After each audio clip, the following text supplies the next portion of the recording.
Hi there. Welcome to the Sober Circle channel. Enjoy this speaker tape.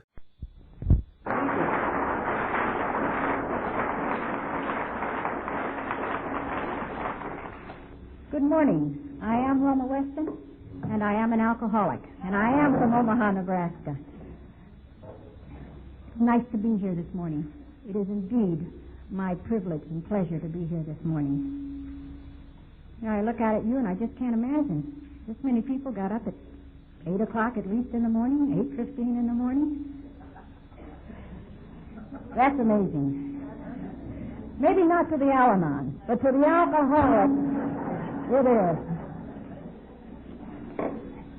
I've met such lovely people here. It's already been a nice weekend for me. You know, I think getting away and having the privilege of visiting with other people throughout the United States, it teaches me every time I go and talk to other alcoholics. It teaches me more and more about the program of Alcoholics Anonymous and the things that I have to live with on a daily basis. And you know, I've been on the program, March the 22nd, 1969. I walked through the doors of Alcoholics Anonymous, and it hasn't been necessary for me to take a drink or any other mind-bending chemicals since then, and I am indeed grateful.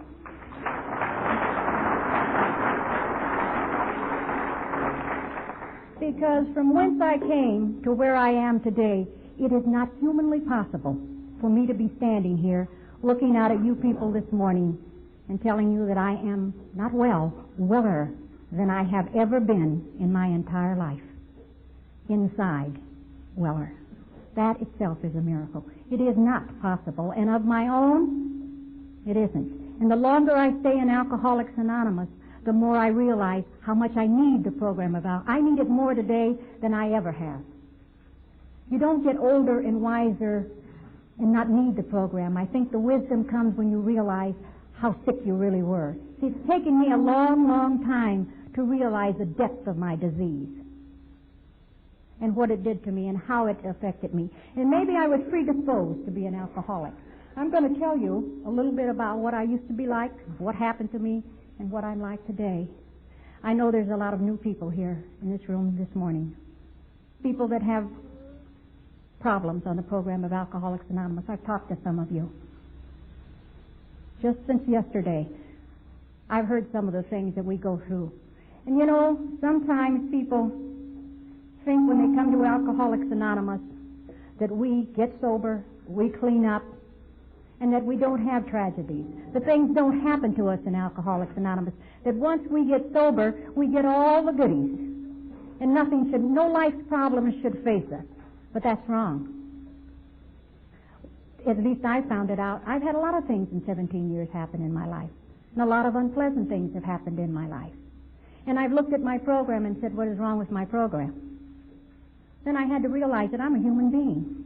And that I'm not going to be shielded from normal problems that happen to the rest of the world out there because I came to Alcoholics Anonymous. But I will guarantee you one thing, that I can handle those crises and problems better than I ever could in my entire life, because I couldn't handle them before I came here. So you have given me the tools to work with. And I wanted to say that this morning, lest I forget. Because so many times we are new and we think, why is this happening to me? I'm sober. I'm doing well. I'm trying to do all of the things that I did before, but these things happen to me. I used to think that, and I've come to really believe that I can handle them now, and I've had to. And some of you people are having to handle those things. And some of them with a lot less sobriety than I did when I first started having to handle just life's problems. This is a living program that we're living with here in Alcoholics Anonymous. You know, I know how to die.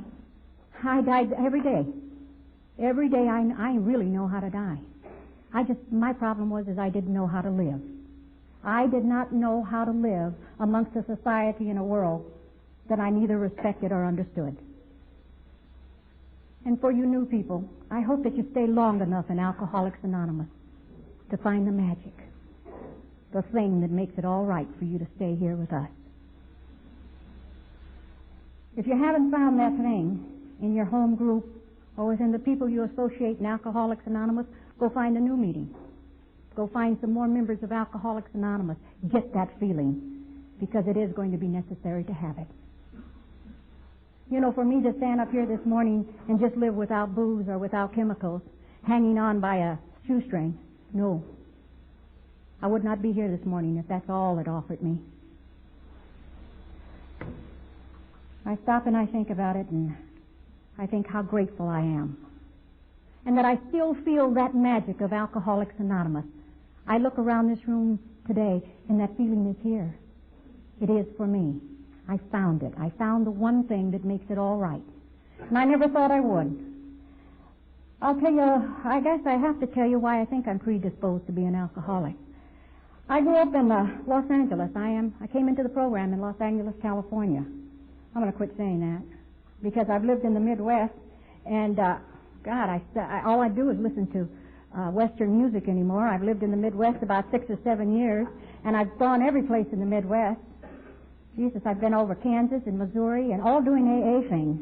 And I've gotten so I don't hardly ever want to go back to California. So I guess I'm a Midwesterner. So I'm going to quit. But I was born and raised there in California. And I came from a large family. I am of Oriental and Latin descent. My mother was Mexican, born in Sonora, Mexico. My father is Chinese. And I was out to California last week to see my father because on March the 15th I was also out there. My father celebrated his 100th birthday.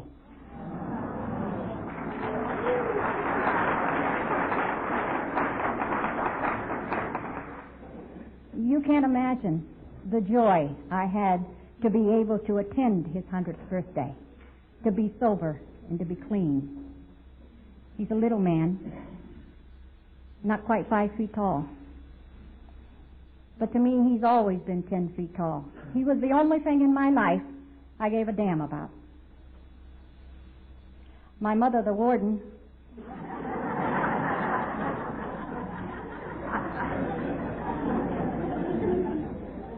the woman was tough. Just but tough. She lived to be 96 years old. And they both got to see me sober and clean and a different person. And you know, in the years that have passed in Alcoholics Anonymous, I can do things that I never did before. As I said, I came from a large family. There was 21 of us kids. There were 17 of us that survived, and now there's 14 of us living today. My oldest brother is basically, I'm one of the youngest. I'm the youngest of 9 living girls. I have 5 brothers still living today. We lost 2 brothers in the Second World War and 1 in the Korean policing action. But 14 of us have survived. To the best of my knowledge, I am the only alcoholic. I am the only drug addict. My father is of Buddhist faith, and my brothers do not drink, nor does my father. And my mother went as a very young girl from Mexico, and they sent her to Boston to a Catholic convent. And she grew up in a Catholic convent and went with a group over to China as a young lady, perhaps thinking of going into to becoming a nun. And she met and married my father in China. Well, my parents, prior to my mother passing away, had been married 70 years. It was not an acceptable thing. You know, you can go over to convert them, but God, don't bring one home.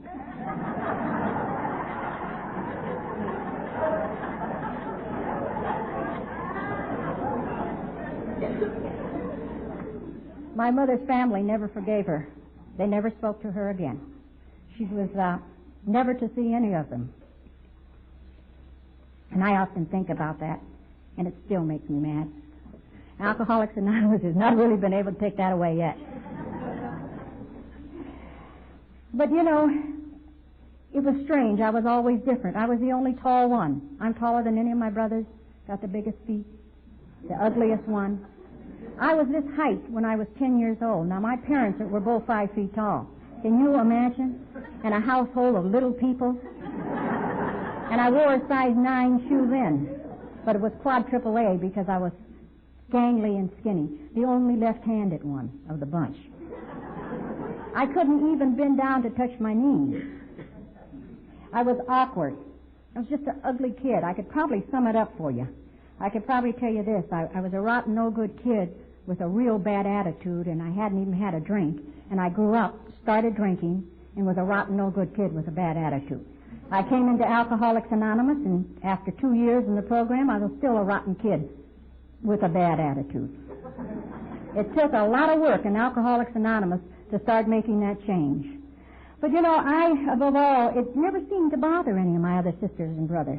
It never seemed to bother any of them that my mother had catechism at our house. My brothers made benches and put it under our step because we had a big house. And I thought, why is she doing this for people who she can't even go in or she could go in the church, but I mean, she couldn't take communion, and that seems to be important. And I said, why is she doing this? How weak can she really be? But you know what? I learned in alcohol. You taught me this, and it was none of my business. Absolutely none of my business. They seem to understand. I had to learn it in Alcoholics Anonymous that there are no free lunches. They knew that. They apparently knew what they were doing. I didn't think so, because I let them know it in no uncertain terms. They sent me to church, and I ran away. Said, why should I go there? They hate us. Then terrible things happened to me when I was growing up. I felt like the kid on the outside of a candy store looking in. I never had enough money to go in and join the rest of them. I felt like that in the house. I have a sister that's 11 months older than I am. Little goody two-shoes. And she bobbled around and just danced and just did everything. She played the cello. Oh, she did the ballet, and she could bend down backwards and touch her toes. I couldn't even bend forward and touch my toes. And when my mother sewed, she made clothes to fit her, and mine 2 sizes or 3 sizes bigger, except I was skinny, so they hung on me like a bag. But she looked darling. And they called me the kid and the brat and the baby, and they called me Olive Oil. And then I started beating the hell out of them, and they called me Popeye.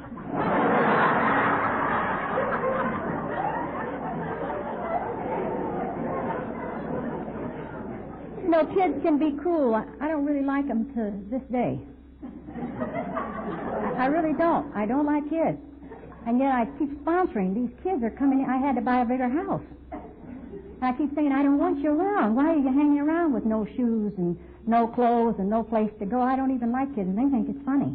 I bought a bigger house so I can get a lot more of these kids that I don't like in it. But kids can be cruel. And in a family that large, where there is a lot of love, except I guess I didn't understand it. I felt like I was a kid in Grand Central Station, watching everything go by, because I was never a part of anything. I never fit in. And I guess that's the symptomatic thing of our disease. So many of us feel that way, that we're not part of, that we're not walking to the same tune or to the same drummer, that we don't hear the same things. We don't see them. I remember when my father bought a house. My father came to the United States. There was 11 of us. 11 of the kids were born outside of the United States. My father went from China, took my mother from China because she was simply thrown out, to the Philippines, and from the Philippines he went to the Hawaiian Islands, and then from the Hawaiian Islands eventually to the United States. But the alien quota was so low that it took him many, many years to come into the United States. He had to come in as a student, so my father graduated from the University of California at Berkeley with a master's degree, a doctorate degree, I should say, in languages. And he wanted to go back home to teach. And my mother, being the good Catholic woman that she was, just kept having more kids. And he never could afford to go home. So he had to go into the import and export business. So that's what my father did for a living up until really the Second World War, when his business was just completely wiped out, because all of his was, of course, from the Orient. And that's what my grandfather had been in, the same type of business, and that's all my father basically really knew. And so that's the business he went into. And one of his clients that was a very good customer of his had a marvelous and a beautiful old home on West Adams Boulevard. And at that time off of Figueroa, it was a marvelous area with these just beautiful old homes. And his wife passed away. And he said, I'd like for you to have the house. I'd like for you to buy the house for your family, because she loved all of the Oriental antiques that you got her. And I'd like for you to have the house. And the neighbors signed a petition. and got together and went to see Mr. Chester Brown was his name, and they have a park down the street from our old house that was named for him, and offered him more money for the house. And the family discussed things, and I heard my father talking to my older brothers and sisters about it, and I heard him say, Mr. Brown said no, he didn't need the money. He didn't take the money. He said, I've already committed the house, and that family will live here. And again, the hatred welled up in me. And I listened to my father, and I thought, what a weak man. Because he told my brothers and my older sisters, he said, how would you like it if some strange-looking family moved into your neighborhood and they said they have 17 kids right next door to you? How would you take it? I don't think you'd be too happy either. And I thought, why make excuses for people? Why do that? I never will make an excuse. And I hated it. And my father said, you will treat the neighbors and you will do all the things and you will not run across their yards and you won't do any of those things. And the warden was standing right behind him, and I knew he wouldn't.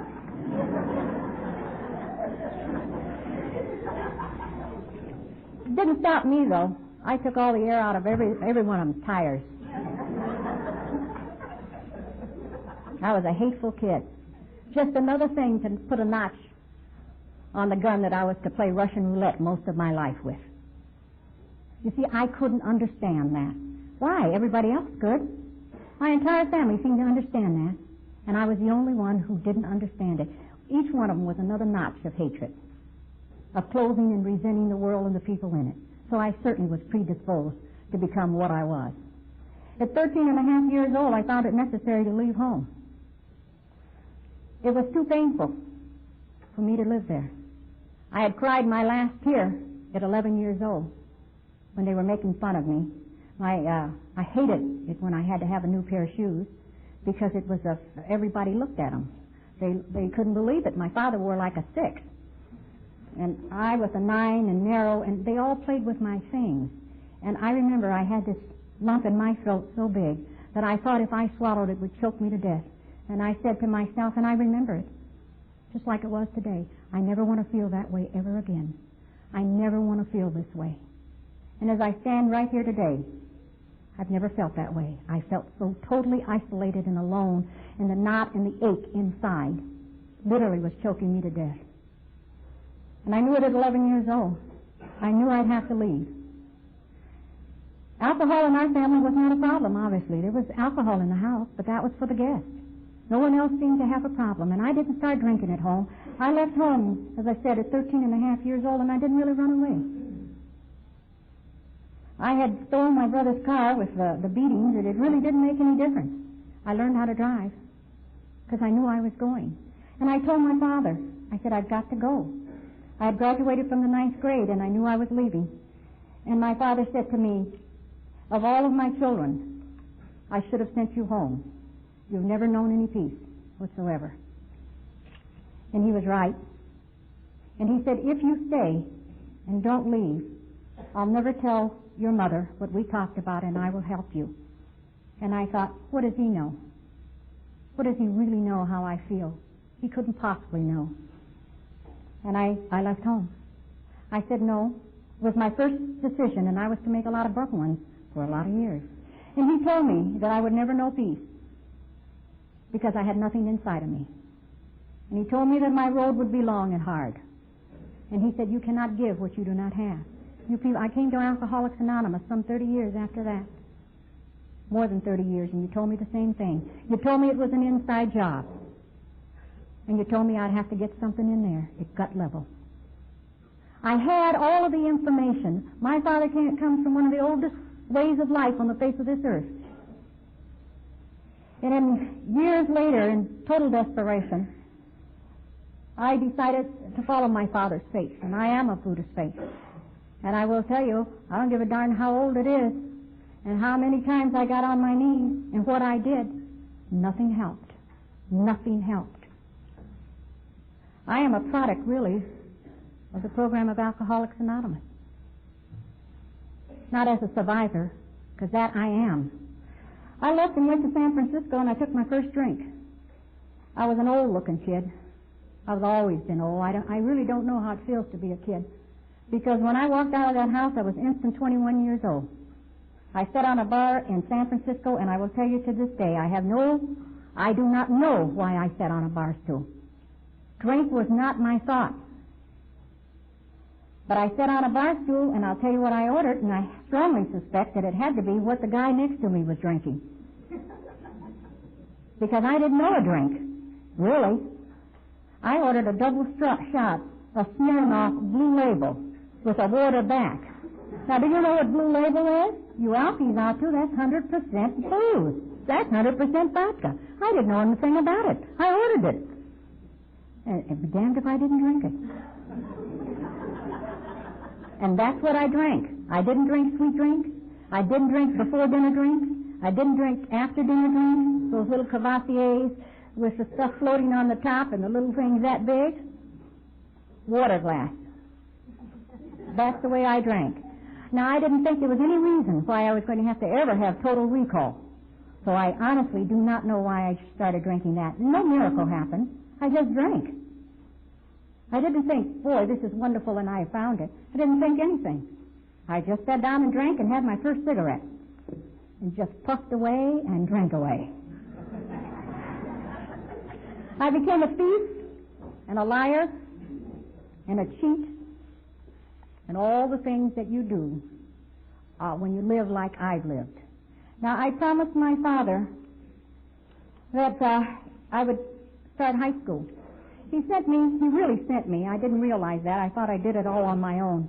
But I came to find out many years later that I lived in Chinatown with friends of my father. I don't suppose the warden ever really, I don't know whether the woman looked for me, because she couldn't remember my name. I mean, she'd call off 5 or 6 people's names as I stood there, and finally she would look at me, and I thought, well, I always knew it was me that was in trouble. But she would be so furious, she'd call off 4 or 5 other names, and finally she'd say, you. I'd say, me? She was busy trying to marry off the oldest girls, so I don't even think she missed me. Probably didn't miss me for a couple of weeks. I don't know whether they ever looked for me. Never asked. I lived in San Francisco, and as I said, I became all those things.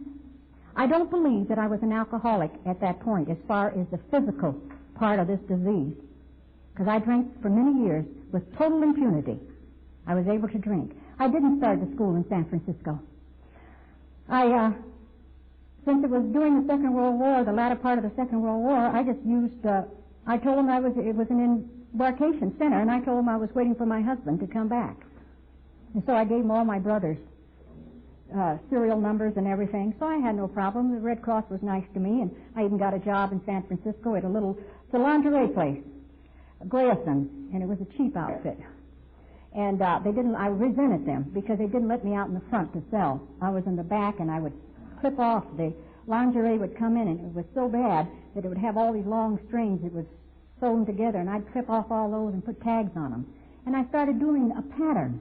And when I listen to somebody's fifth step, it's almost amazing. These patterns started way before. I started tagging 2 for them and 4 for me, and I put them on. And in less than a year, I had enough lingerie to start one of those little shops myself. I mean, you couldn't possibly wear the stuff out.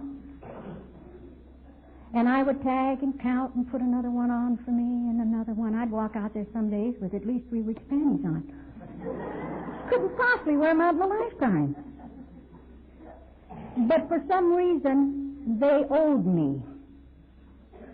Can you see the pattern starting? The world owed me that. I did not even feel guilty about it. I have to tell you, I'm one of the ones that came to Alcoholics Anonymous and said, and I hear it a lot of times from those that I sponsor. And people I talk to, they said, my guilt drove me to Alcoholics Anonymous. Mine didn't. I didn't feel guilty. I really didn't feel guilty. I never lost a night of sleep over anything I did. I figured I was out there on the street, and if anybody was interested in what I was doing or was with me, they were out for the same thing. And if I took you, you just weren't able to take me. That was the name of the game. I am a street survivor. That's what I really am. About a year later, I wasn't making any money in San Francisco. I decided to come back to Los Angeles, and I did. Moved into the east side of town, and I started running narcotics as a runner. It's not a current word today, but that was the word then. I started running for some guys. I was not a narcotics user at all. I never had any interest in the stuff. And I found out that running through alleys and doing all those things for somebody else didn't pay all that much. I also discovered that honest work didn't pay that much either. I learned that pretty young. Didn't pay much, still doesn't. I'm just not willing to go to those lengths anymore for it. I was right there. I started to school when I came back to Los Angeles, and I had no good reason to do so. I did it for my father, because there wasn't a person in this world I really, as I said before, really cared about, but for some reason I wanted to do it for him. It seemed I was literally driven to do it. And I started at a school called Polytechnic High School, and I started night class there. And I did my doping and running around and doing all those things in between. So on the streets of Los Angeles, I was going to jail before I became an alcoholic, before I crossed over that so-called invisible line into alcoholism, and it wasn't for being drunk. I went down to Mexicali, and I thought, they're making the money and I'm taking the risk. So I went down to Mexicali and made a contact. Being Mexican, I mean, I'm what I am when it's necessary. You know, if the trend is going that way, that's what I tell my husband, who's Swedish. I said, listen, be very careful, because the way things are going, I might have to become Chinese again. Save all of you. I made my own deal and started dealing my own dope. Before it was popular, before they had all the exotic drugs, we just had the hardcore drugs, the yellow jackets and the reds, and we just had the normal old druggy thing out there on the street, and the pot and the rest of it. And I started making a lot of money, but you pay a tab for that. I started going to jail frequently. And in those days, at least in California, the state of California frowns on those kind of things, and they frowned on it heavily then. Caught with one joint in those days could give you 90 days and a bad reputation. Today, they don't think anything of it. A little pot, don't worry about it. That's what I'm told by so many people. Well, my child only smokes pot. And I've been into the institutions, as Johnny's been into them. I've looked into the faces and I've watched them. I've watched the scared ones in the institutions. And then I've come back in a year or 6 months or so, and I see him one more time, and I say, aren't you the young lady? Didn't I meet you out here at minimum? What are you doing here? And I see the change in him. I see the hardness. Then I look in the eyes, and I see nothing. And I know. And I look around a room like that, and I say to them, most of you will die from what I have. Most of you will think it'll never happen to me. And there's some of you in this room today will think that one day it won't happen to me. I'll just take that one drink, that one fix, that one pill. It'll be all right. It'll just take the sharp edge off today. It'll let me get through today. And you'll die from this disease. I know that. You see, I wake up every morning with no choice. I'm not one, and I often hear it said, and it may be true for them. See, I don't wake up in the morning to make a choice whether I'm going to drink or not drink today, or not use, or... Do you know in 17 years that one morning would be real crappy when I woke up? Things wouldn't be going my way, and for me to make a choice, well, it'd be to use, be to drink. I can't make that choice. To me, it's living or death. I live here in Alcoholics Anonymous, and if I turn away from you, I'm dead. I have no alternative. My alternative is not, well, I'll just drink now and get back to Alcoholics Anonymous next month. You see, I don't fit Alcoholics Anonymous into my life today. Alcoholics Anonymous is my life. Everything else comes behind it. And at least I be remiss in saying this. I have a marvelous husband today. He's a member of Alcoholics Anonymous. And he is as active in Alcoholics Anonymous as I am. But he does not come first. And I'll tell you, I love him more than any living person on the face of this earth. I really do. Because I never knew love before. But if I had to make a choice between Alcoholics Anonymous and him, I'll tell you where he would be. He would be gone. And for a very pragmatic reason. Because without Alcoholics Anonymous, I am a drunk, and I'm a bad one. And if I am drunk, I am no good to myself, and I'm no good to him. He needs me like he would need a hole in his head. I have to stay sober, and I have to do that. This program has to come first, so all of those other things will be there. Otherwise, they won't be there. I won't have a child able to look at me in the face. I wouldn't have a husband.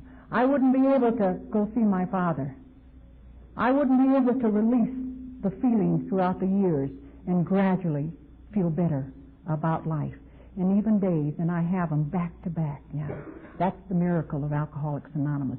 Do you know that I have days where I am driving down the freeway and the whole damn day has gone to hell? A driver has put one of my trucks right in the middle of a restaurant. And he's not even sorry about it. He makes a joke. And I thought, he will be fired if I can get my truck out of the people's restaurant. So nothing is right. Insurance is going up because that's the third.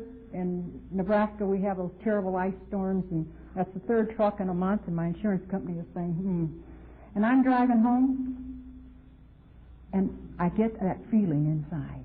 I am right with the world. I am not coming from behind. God is in his heaven, and I am right with the world. And I'm not coming from behind. That's the feeling. Not that all of these things out there bring that feeling to me. It's the feeling that Alcoholics Anonymous gives me in that day when the world is looking pretty crappy, and I get that good, marvelous feeling. And I know at a gut level, I know that. The ache is gone. And I'm free. Freer than I've ever been in my entire life. $1 billion, as I stand here today, $1 billion couldn't buy that. Could not buy that feeling. And believe me, I'm not interested. I didn't come to Alcoholics Anonymous and take any poverty oaths, I'll tell you that. I'm not here to prove anything. Oh, I can stay sober with nothing. I can stay sober with something better. And I'm willing to work for it. I'm not expecting God to drop it down in the clubhouse and give it to me. Oh, excuse me for that. That's one of my pet peeves. Those that I sponsor do not spend time there. If they want to sit around, they can come in my office and sit around and tell me how bad the day is. And I'll tell them what life really is doing for them. They don't usually want to hear that. They say, Wilma doesn't have babies, she takes hostages. Well, I'll tell you this. They don't come to me. I'm not their first choice. No one comes to me first. I'm the 5th or the 6th or the 7th down the line because I don't take a lot of crap. I'm talking about my life and their life. I don't do that. And I expect a lot out of those that I sponsor, and I'll tell you why I expect a lot out of those that I sponsor. Because the program offers a lot. And because half measures availed me nothing. I tried that the first couple of years. It doesn't work. I didn't feel a bit better. And so I like to practice the principle and the steps of Alcoholics Anonymous, and if you come to me, at least for that first year, you will listen. And I will talk. And I don't make suggestions. I give orders. My sons call me the general. At least they don't call me the warden. I do. I give orders. I said, don't think. That's what got you here. Let us do the thinking. Give me that 1 year. Come walk with me. The way I found Alcoholics Anonymous. I'm an old-fashioned member of Alcoholics Anonymous. I still take drunks into my house. I still sober them up. I still expect my babies to take a 2-hour shift and sit around the clock with them. If they're well enough, they come home. And we walk together. And we call it Alcoholics Anonymous. That's what we call it. We call it the program of Alcoholics Anonymous. And what is necessary for me, I still do that today. I don't pat them off to places. They see you in about 30, 40 days. Some of them have to go there, and that's good. If I got you, and one of our AA doctors, says, I think this one can take it, I say, come home with me. And we shake it out together. And my babies get some experience. I still make the old-fashioned 12-step calls, too. Except if you call me, You're going to, if it's the middle of the night, you're going to wait an hour or two. If you've been drunk for 20, you can wait till I get my face on. I'm not rushing over in my curlers. Because I may be the only thing you ever see from Alcoholics Anonymous. And I want the face of Alcoholics Anonymous to look well, because we are. We're every bit of that. We're not second-class citizens, I'll tell you that. We're part of the world and part of the society, and I will tell you this, if half the world lived like us, how? And in California they're not cheap. I discovered that. And someone said to me, why are you buying him a new house? My God, he's damn near 100. And I said, because he's my father. That's why. Can you imagine me saying that? A drunk like me, waking up in places. You know, I wasn't a blackout drinker. I remember every bloody place I ever woke up. I made bum decisions as a woman alcoholic. You know, we push everything across the table. Every bloody thing across the table, because booze is that powerful. It will bring you down to your knees, as it did me. I kept drinking, and I kept doing the same thing, and I kept going to jail. And it got to the point I had to have a lawyer on retainer. And in those days, you didn't get that call. You didn't have rights like you have now. God, the criminal has more rights than I do. You didn't have that. You could be held for 72 hours. And then what they did with me, because my attorney said, you know, don't volunteer any information. They're not all that smart. And we help them along. If you give them your name, it'll take them a while to find out the rest. So don't volunteer any information. And I wouldn't volunteer any information. You know what they do? Just before my 72 hours up, they'd ship me off to another substation. I've been to every substation in Los Angeles. And that's pretty big. So they send you all out to the outlining areas because somebody thinks that you might be one of the people they can identify, so you'll go out there and be in a lineup. And you're about 2 weeks of that, you're almost willing to tell them anything. But I held out, get a hold of my lawyer, and he'd get me out. And one day he said to me, I'm not going to be able to do it. When the police officers in Los Angeles, when they have you handcuffed on 7th and Broadway and backed up against the wall and are calling you by your first name, you are known in Los Angeles. And he said, I'm not going to be able to do it, and you're going to have to do some, what we call today, hard time. You're going to have to change something here. So I did. I listened to the man. Now, I was not a user of drugs. Never even tasted it. But I did have one experience in Mexico. I was down in Mexico, in Mexicali, doing my thing, and my connection started to trust me. Matter of fact, he finally looked at me and thought, girl. Because then I had learned how to hide all those little things. Hair down over the forehead, because I got one that's like an egg. And my mother made me wear my hair back like this, like my sister with the cute forehead. Mine shined like a beacon. Now I wear it down. See, I learned all those kind of things. Put on the makeup, do the thing. And finally the guy looked at me. And we made our regular deal, except he asked me out for a drink. Now, now he was trusting me. I had the merchandise and also the money.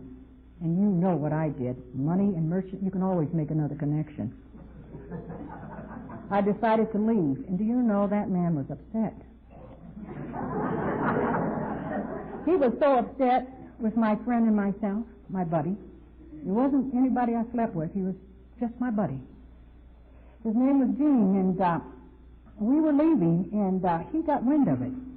I mean, I just didn't come back to the table. And, he got so mad he started shooting at us. And my friend told me, he said, I want you to jump. Now, I'd seen lots of movies before. And when you jump, nothing happens. I mean, you just roll out, your hair is in place, your makeup is on, your false eyelashes are there, you just brush yourself off. Well, I did. I jumped. And that's not what happened to me. Because when I rolled in that Mexicali gravel, which is kind of clayey and red, with a lot of little stones in it, why, it hit the entire side of me. And they didn't know that I hit the dirt. At that time, I didn't know whether Gene got away or not. And I'll tell you, I became a full-fledged Mexican, not half-breed, not anything. Full-fledged Mexican. But I was afraid to go get any help. And by the time I got back to the border, the infection was in my arm and my leg. And it was swollen and pussy and running out. And I could see a red line, which kind of worried me. And I got back to Los Angeles, and you know that when I jumped out of that car, I didn't say, if God, you get me out of this scrape, I'll never get back in another one again, or I just said, if I get out of this, I'll never go to Mexicali again. I have never been back to Mexicali. They had to do some surgery on me. They had to put me under big magnifying and pick that stuff out. They went in and scraped my legs off on my upper thighs. I was really a mess. And it just wouldn't heal for some reason. Stuff just wouldn't heal. They tried everything on me, and it took a long time to heal. It didn't stop me a bit. You see, nothing ever stopped me. And why I wanted all that money? Because I made a lot of money. When you do the things that I did out in the street and you see death, I stepped right over them, never looked back, never lost a moment of sleep. And I can't stand here. I'd love to be able to stand here this morning and tell you that as a member of Alcoholics Anonymous, that if there had been young people out in the street, that I wouldn't have sold them drugs. I'd be lying to you, because I sold it to anybody who had the money. I just wasn't dealing with kids at that time. They didn't have that kind of money back there in the 50s. It wasn't prevalent as it is today with the young people. I had to stop all these activities, and I took my turning up on it. I got married. Now, I never wanted to be married. I married a guy I didn't even hardly know. Can't even remember his name today. Oh, yes, I can. But he wasn't like me. He was a gambler. The man just did not understand people like me. I didn't understand him. I didn't know he already had a sickness. But anyway, out of that marriage, which was a very short one, came one son. My oldest son. I used to tell you how old he is. He's in his 30s. I won't tell you where in his 30s. 10 years ago, I would have told you. Now, he's in his 30s. And I could see that life wasn't going to be too good there, because the man would gamble on nothing. I mean, we had 11 cars. In the time I was married to him, we had 11 cars. He only bought them. He never paid for them. He put a downy on them, and he just looked good all the time. Never had anything. He'd go and gamble for 2 or 3 days. And when I had the baby, he didn't even know it for 4 because he was out gambling, and there was no way of contacting him. And I knew then I would live. It was probably leave him. It was the only good decision I made. There was 2 good decisions I made prior to Alcoholics Anonymous. That was one. And I took my son with me. And I didn't take him because I was a marvelous, wonderful mother. I took him because in an Oriental family, my son would have gone to my oldest brother. And I didn't like my oldest brother then, and I don't think too much of him now. Comes with me, and I took the kid with me. And I must say, I just saw him last week. He's everything you'd want in a son. My higher power was good to me when it came to the boy, and I seemed to have that kind of instinctive thing of loyalty. And I took the boy, and I made one statement to them in meditation. I asked for the ability to stay well enough so that my son would never become subservient to any living person. I never wanted my boy to have to ask anybody for a damn thing. So any of the things that I did, I am never sorry for them, and I'm not sorry for them today. I had to get a job, and I was ill-equipped. I had graduated, by the way. Matter of fact, the night I was rolling out of the car was the night I should have gotten my diploma from night school. But I got it, and they sent it over to my dad's house, and he framed it. But I was ill-equipped to work. I had none of the things that a young lady should have. I had no Skype typing skills, no ability to really do anything.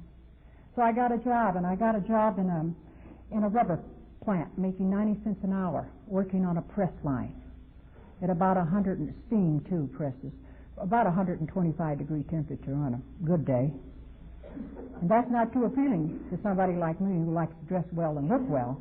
And I kept watching all these girls in the offices, in the labs there with their little white coats on and air conditioning. Oh, God, I said, that's where I really belong. Didn't know a thing about what they were doing, but I knew that I should be in there. One night I was punching out, thinking once again an honest job really doesn't pay enough. Because I was having to negotiate a lot of other ways to support my son and myself. And I noticed a bulletin on the board there, and it said, anybody that wants to do anything, improve their lot in life, or to that effect, go see personnel. We're offering some programs. We weren't a big company at that time. And they did. They offered some programs for those of us who wanted a better education, for one thing, chance for advancement. And I took that up. I took them up on it. But for no good reason. I just wanted a different job. I really didn't want to improve anything, except I want to get out of that damn heat. So I went to personnel and finally got to meet the president of our company, and he asked me a number of questions. He asked me why I wanted to. And I said, I want to do better for myself. And I looked around his office and thought, I belong in here. Looks pretty nice. And then I gave him the usual story that we give him. I told him that I was a kid from the east side of town. That 17 of us, or 21 of us, lived in this little shack. And I wanted to, and my God, the man said, of course, you're eligible. He didn't ask me anything else. Did you graduate from high school? I said, oh, yes, I did that. He said, that's wonderful. That's marvelous. God, how did you do that? So all I had to do was get into some school. Now, for the like of a person like me, I don't even understand it today. I really don't, because I'm not that smart. I keep telling those that I sponsor, I have a little brain. You guys have the big brains. I just have a little one. And it tells me to stay close to my book and to you people. I don't know about all those. I'm not one of those pseudo-intellects. But anyway, I passed an entry examination and got myself into school. And since they were going to pay for it, and I told them that I couldn't even afford the tuition. It was, you pay your tuition, they provided you with books, and you had to make passing grades. And you had to take 2 subjects, even distantly related to our business, whether or not you received credit for them or not. And he told me, one of the owners, there was 3 owners, he said, we're going to be big one of these days, very big. And that's why we want to do something for those that are with us. And if you come with us, you will grow. And we will become big. And the man was right. We became big. And we did grow. And I said, I'm sorry, I don't even have the money. If I can pass anything, if I can get into any school, I don't even have the initial money. And he said, don't worry about it. The company will even foot that. I thought, I deserve it. They should. And they did. And I'll tell you, I passed an examination and ultimately ended up graduating from the University of Southern California. I'm a graduate from the University of Southern California. Isn't that something? Person like me. Why should I go to a state school? If they were footing the bill, why not go do the best? And I did. Except I was having problems. In my first term, I was called in. My second term, I was called in. And the Dean of Women said to me, you're going to be put on probation. Your grades are not acceptable. And I gave her my story. They put me on probation. And I was working 32 hours. And I want you to know that company did not give me one of those jobs in that where I thought they were. I ended up in a different area and having to work 30. They didn't tell me I was going to have to work a minimum of 32 hours for them, plus go to school. And I needed about 16 to 18 hours up on my feet because I had no good study habits. Couldn't seem to retain, was extremely and physically tired from working and trying to go to school with the kids. And I was falling asleep, and I wasn't sure whether it was for a few minutes at a lecture. We weren't fortunate enough to have tape recorders and labs and all these marvelous things set up. You literally had to sit there and take notes. And they didn't care whether you took them or not. You sure better make the grade or out you went. And I thought, I've got to do something about this. And since I was had been a handler of drugs, I knew exactly what to do. I didn't go to my doctor for any friendly prescription. I just went over to the east side of town and ordered 1,000 bennies because it's cheaper. And I started taking amphetamine. Not I didn't take amphetamines to get out of it. I started taking amphetamines to hang in. And I found out that I was bright-eyed and bushy-tailed. My grades came up. Things were better. I could work harder during the course of the day, felt good, never made exceptionally good grades, but I was coming up to a level that would certainly allow me to finish school. And by the upshot of it is, by the time I got out of school and I graduated, and the company did become big, we became one of the most sophisticated rubber companies in the United States because we did not make tires and a lot of commercial parts. We were one of the first companies to go into anything that flies and anything that goes to outer space. Our company has a part of it. We started making some of the most exotic synthetic materials the world has ever seen. The company did for me exactly what they said they would do. I became the first woman quality control manager in the aerospace business. I became the first woman to be accepted to the American Society for Quality Control, which is basically an engineering group, and was for a number of years the only woman member. They didn't know what they had was in a drunk and an addict. Because you see, no matter what reason you take drugs, if you stay on them long enough, you will, and I did. By the time I walked across that stage and had my degree, and the company helped me put my boy in military school, they did an awful lot for me. They only required 1 year, and it took me 6 years to graduate, because I had to take rubber technology and a lot of things that I could not receive credit for. They did everything they said they would do for me. They helped me with my son. They only asked 1 year of signed contract because I was a working employee and a student.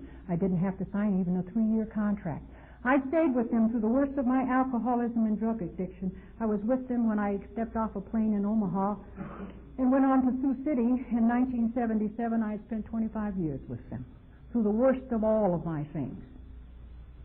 I used to come to Texas, to General Dynamics, to LTV. When we were in trouble, I was there. And you know what? When I came to your town, when I came to Texas, because I was a drug addict and an alcoholic and did not know it, I will tell you one thing. You're not shooting it up in your arm and you say, oh, I don't use, I didn't know it. I knew it. It's costing a lot of money. And I had tried to kick it many, many times. But you see, the one thing I didn't know, that I was already an alcoholic. That basically that was my drug of choice. And that when I'd quit one, I'd have to quit both of them. And then I'd start back, always on that one drink. I'd sit on that bar stool one more time. And it got to the point where I could not sleep, that I would go 6 and 7 days and function without any sleep whatsoever. My intake of speed was better than 200 milligrams a day. It got to the point where orally it wasn't doing me any good. And when I left to go to a place like one of the Air Force bases, if it was in Salt Lake or someplace like that, I had to know how many days I was going to be there, because I had to take enough. The company even got me credentials. And when I said to them, and I knew they'd find out when I had to have classification, and I looked at them and said, if you lived like I did as a kid, you'd have a kind of a record too. And they said, don't worry about it. If we have to go to the governor, if we have to go to the president, you are a perfect example of somebody that has wanted to do better. We'll get that clearance for you. I hadn't gone down on a hard felony, so they did get the clearance for me. I had top clearance, and I took those credentials and I abused and used them. I abused every living thing, person, place that came in my path or that I came upon without reservation. Without reservations. I took those credentials that the government of our country was gracious enough to give me, and I used them. Because even that job did not pay enough money to keep me in what I needed, what I had to have. And I had to take those and use them.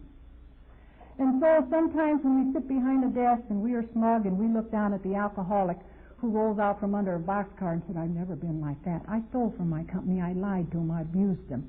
When I took 2 customers out, it was 4. When I took 4, why, it was a whole party.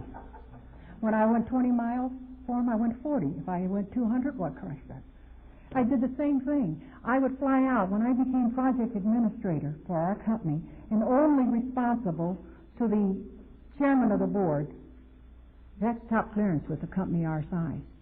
And all I did was keep peace between us and our companies and NASA and the rest of them. I spent my time. I knew our products well. I took great pride in the products that we produced, and I felt good about the job, but not good enough to do anything about my personal life, because my own personal life was a hell in a handbasket.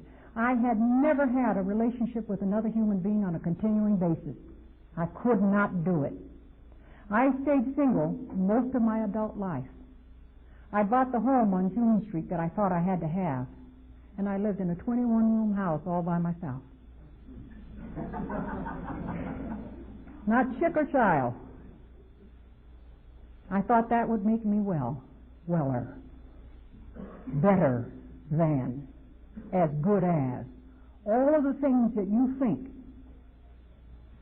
that is going to make all those things possible doesn't.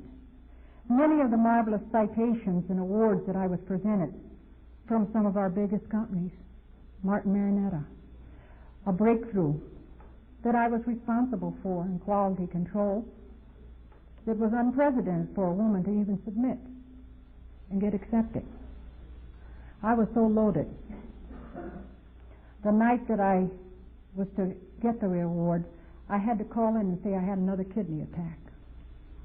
I couldn't make it, because by then I was falling apart and I didn't know what to do.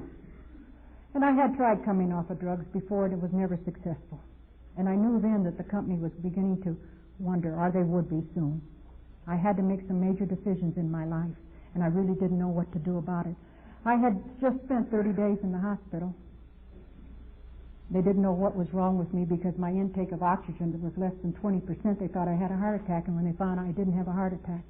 But prior to that, spending that 30 days, I told my secretary, who spent all the years and came to Alcoholics Anonymous one time before she was getting ready to get married and leave me when I was speaking, and she said, well, God, I could have told your story better than you did. You didn't tell them any of the good stuff.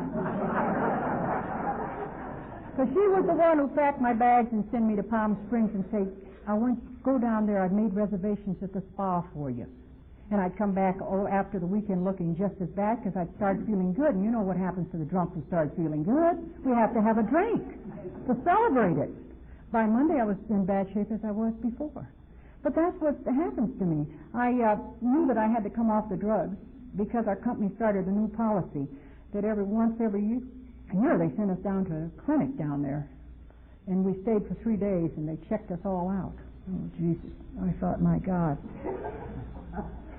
And I was beginning to worry about my world was closing in on me, and I really didn't know what to do.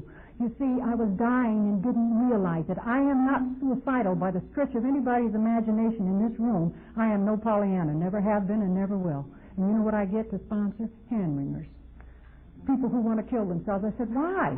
It's the dirty SOB. Let's kill him.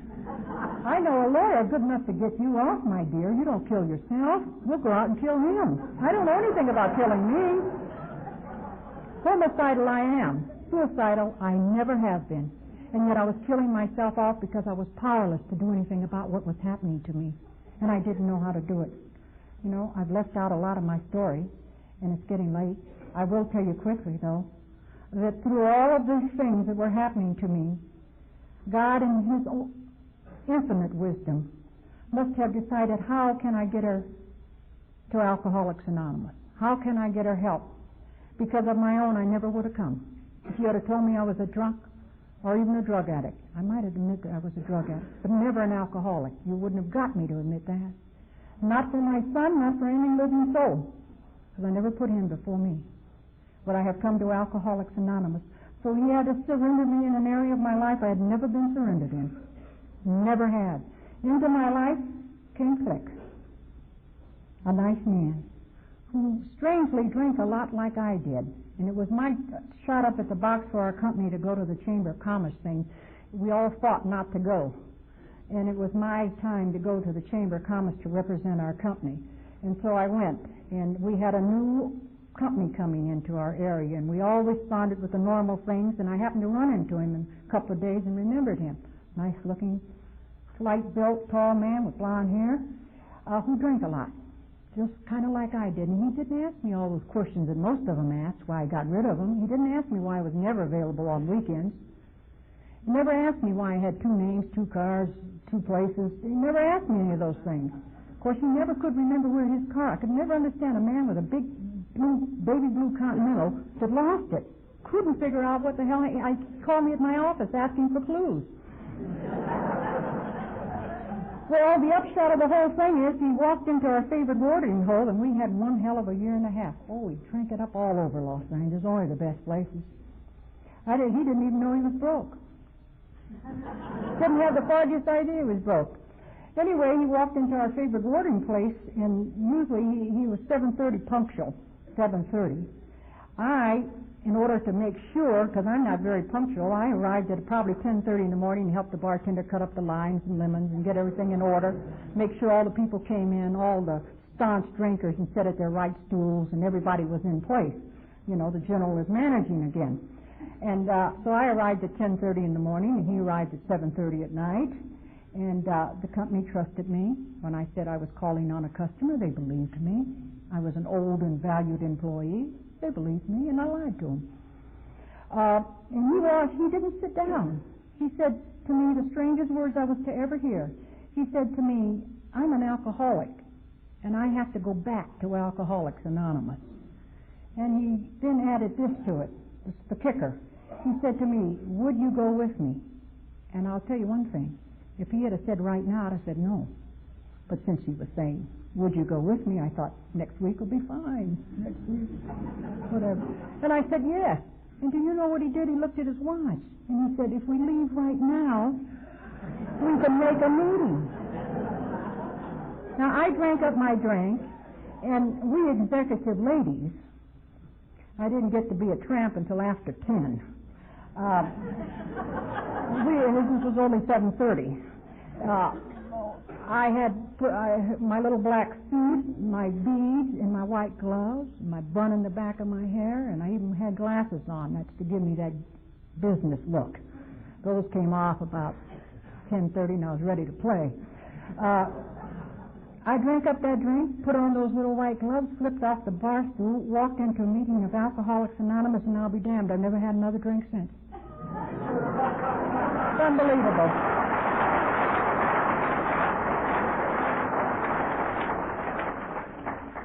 I'll tell you, and I've come to realize why. I walked into that meeting, and it was on Ohio Street, in a little place across from the Veterans Place, and it was on a night that the veterans came over. It wasn't our big, as I came to understand, that it was on an off night at that house, that little house that was there.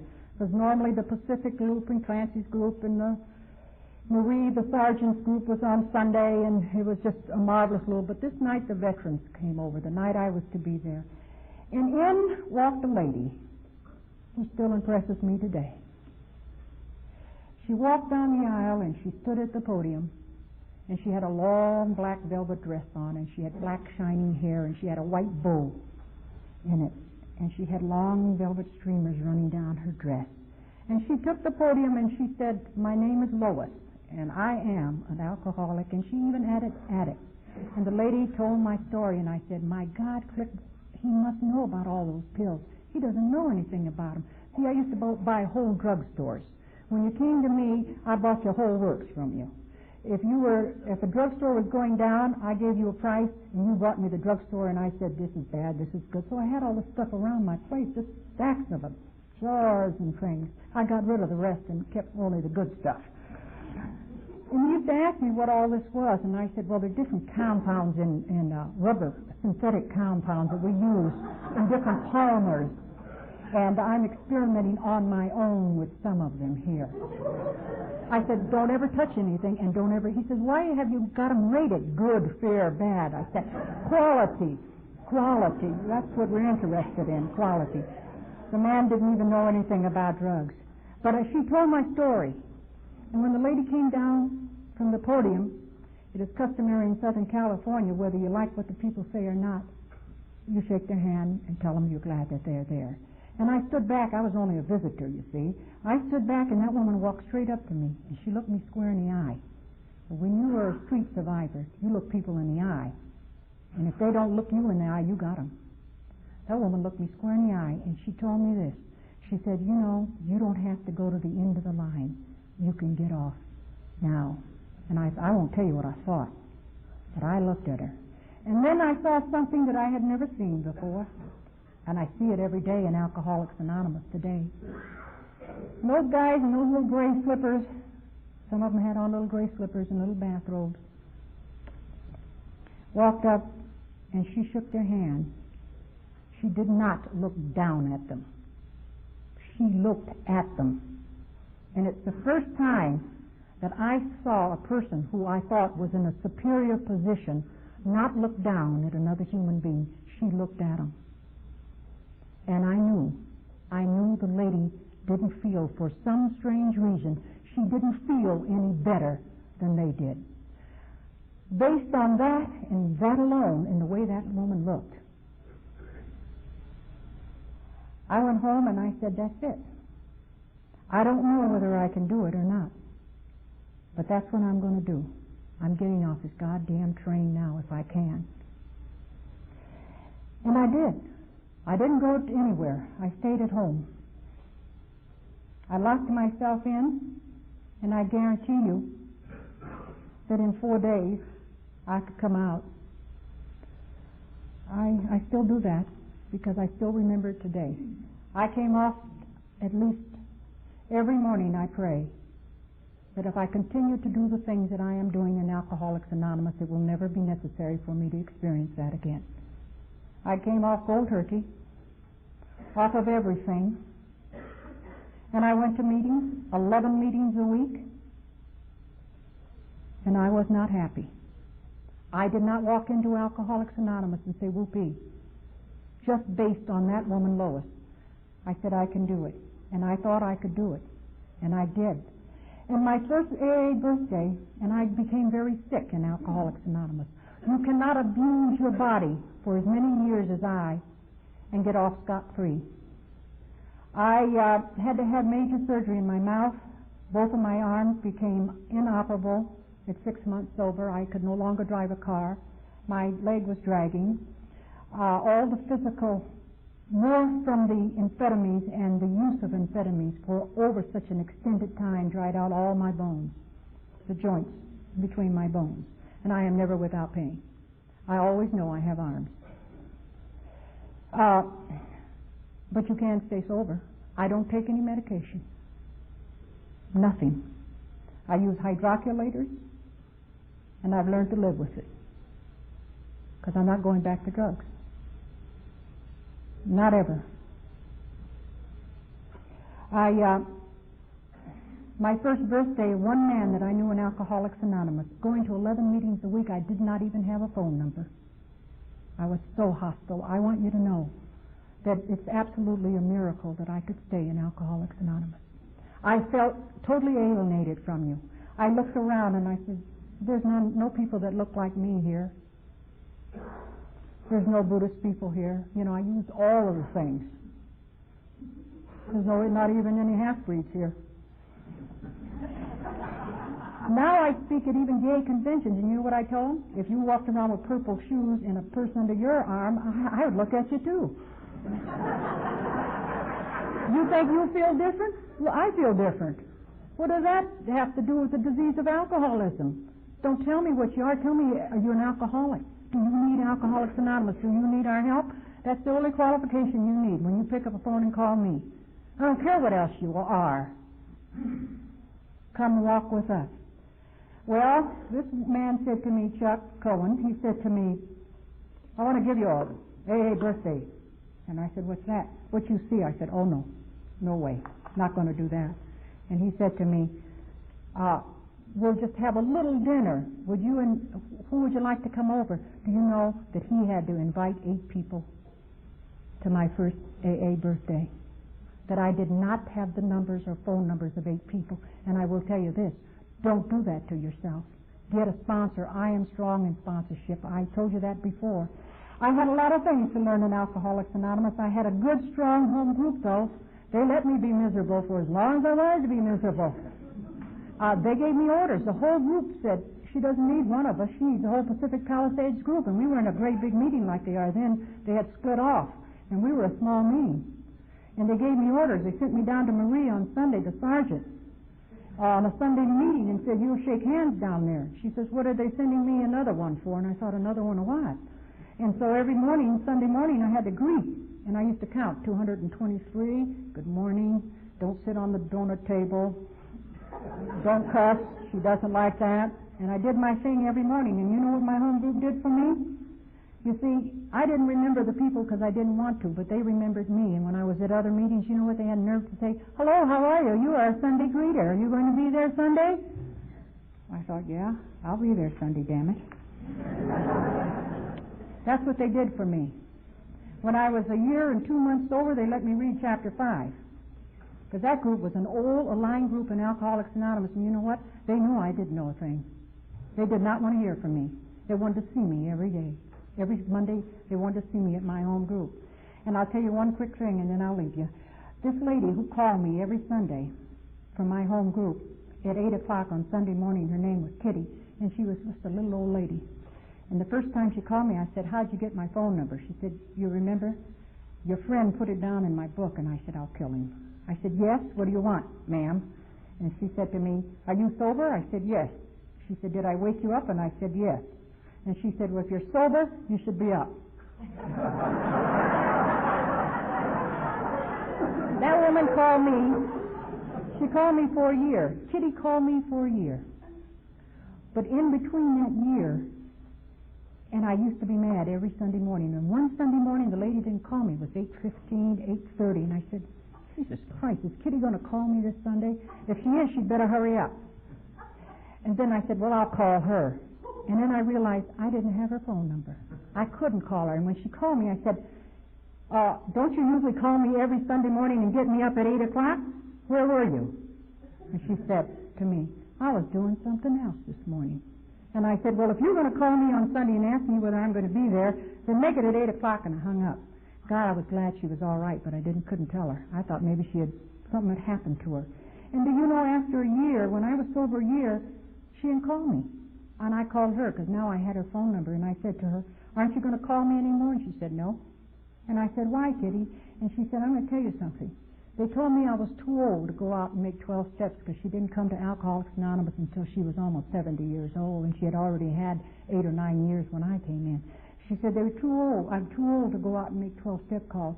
But my sponsor has me call every new person that comes to our meeting on Monday.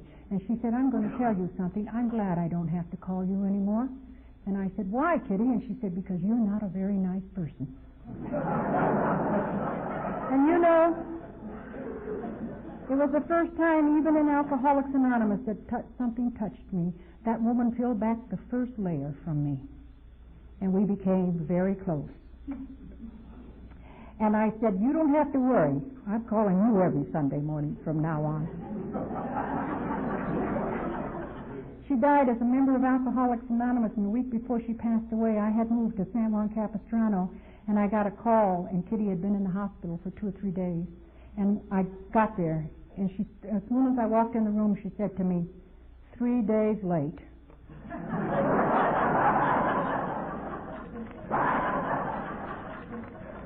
But she became my friend. She taught me how to love. She gave me back part of my respect, part of all of the things that I had no control over and that I threw away. I gave everything away, and I had nothing. And you people, the program of Alcoholics Anonymous has done something totally unbelievable. I am freer today than I have ever been in my entire life. Sometimes I think about it, and it overwhelms me to know that today I don't have to look back. This morning when I woke up, it didn't cost me a thing to wake up this morning. Not a thing. And I used to know every day it was going to cost me something. I walk in dignity, taller and prouder than I've ever been in my life. Not in spite of the fact that I'm an alcoholic, but newcomers, because I'm an alcoholic and a member of Alcoholics Anonymous. That's the freedom you have given me. You have given me a way unparalleled to any I have ever known. The gut, most of the time, is okay. And when it isn't, I don't look at you today. I look at me. What a feeling to have. A feeling of freedom beyond compare. I thank you indeed for my life. You know, as we're here today, and if you're new women on this program, you walk in dignity and pride again. Value yourself and you young ones, your body and your life. Come to love you. Then give away what you can to the rest of the people that come into Alcoholics Anonymous. You make me very proud to be a part of you. I thank you for giving me my life.